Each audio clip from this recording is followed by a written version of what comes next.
Well, hello, everybody. Okay, that's a little too loud. Today we're gonna revisit my favorite childhood game that I never beaten before, Revenge of Shinobi. A pretty good classic game.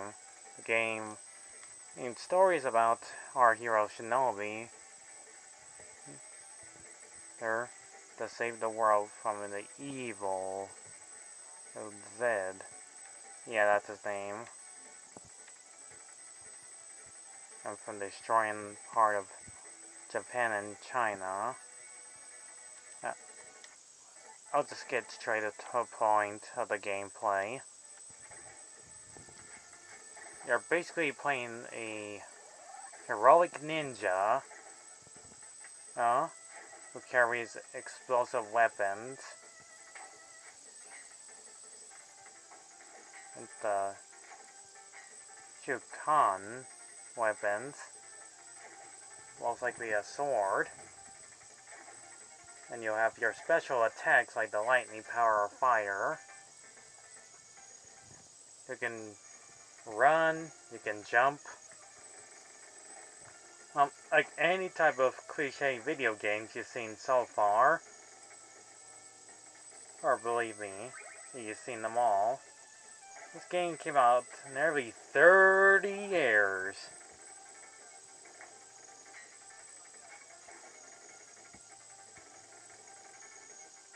In this game's credit, the graphics look pretty great. Ain't in perfect gameplay style. I like the music, it's pretty neat, it's cool. Well, it's one of the greatest games from early 1989. And it's actually not bad. And like all video games, you have to find some items that help Shinobi get this far into the game. And you'll see the word exit at the end of the level. When I was younger, I always had problems finding this boss. But since I'm older now, you have to use your jump in, slice, explosives. Also, the more high scores you get, the more, or you'll get extra life. This game is also done by Namco company, who also did pretty good games like Streets of Rage. There are several different levels you have to complete to get this far into the game. And you'll be finding like interesting, cool bosses. And I love how they randomly explode every time you hit them with your weapons. And you can block their attack by using your blades. He's a fury! Also, look away if you have this colorful background will make you have a seizure. Flash colors. Also, this game does do like lots of references. And like these guys with fire torch, kind of like Contra. Or when you fight the bosses. Most of them are kind of like references. Out of place references to other video games or other heroes.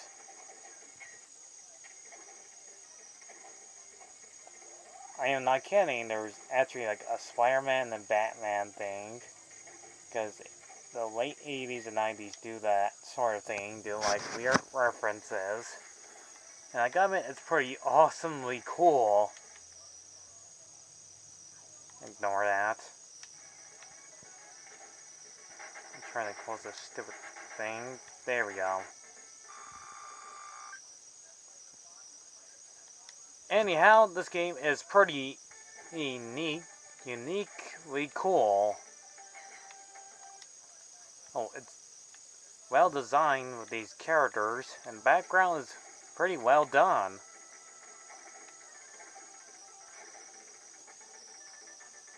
But again, those of you who have played the game before, it does become difficult later on.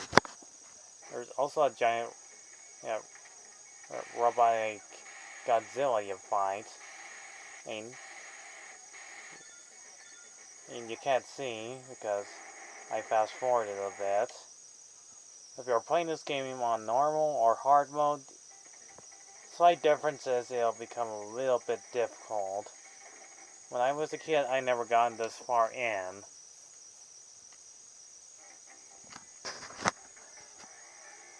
And not to mention, there's like 2 different endings if you take down Zed, the final boss, which is his only weapon is his giant wig attack.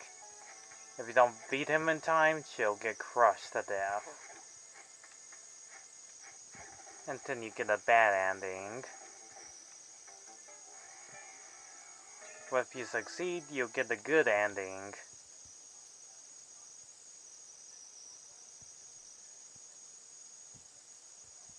And that was the Revenge of Shinobi. I love this game.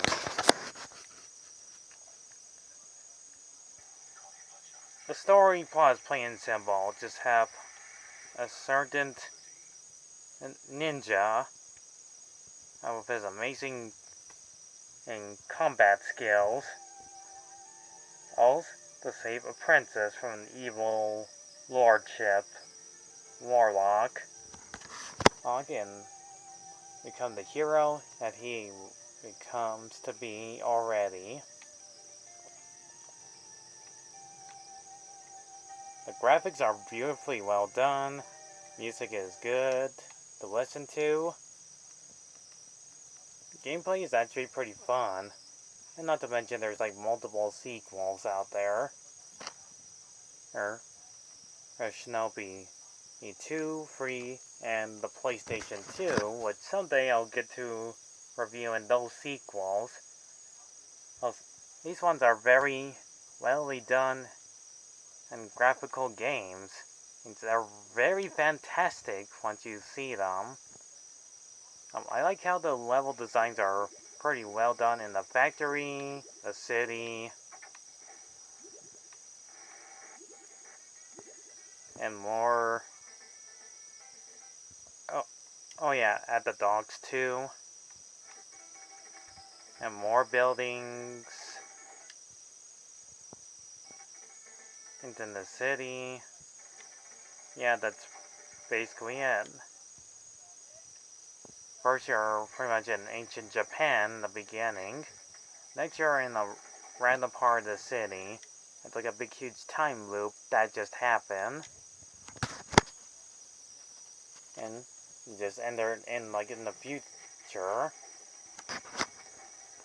But to its credit, well, I already said that. I do like the sound effects. Because it's so Genesis. See? Genocide? Genesis? Still don't know what they call it. Also, I like how they just show the map on how many level stages you go through. Anyways, I give Revenge of the Shinobi game, one of the greatest games out there from 1989, out of 7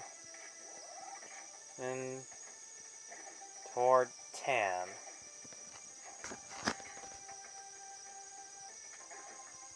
I am Eli. He's saying, thanks for watching, and I'll catch you guys in the next review of another pretty classic 80s or 90s video game review. So this has been such a wonderful time for me to talk about this cool, unique game. Have a good one, everybody.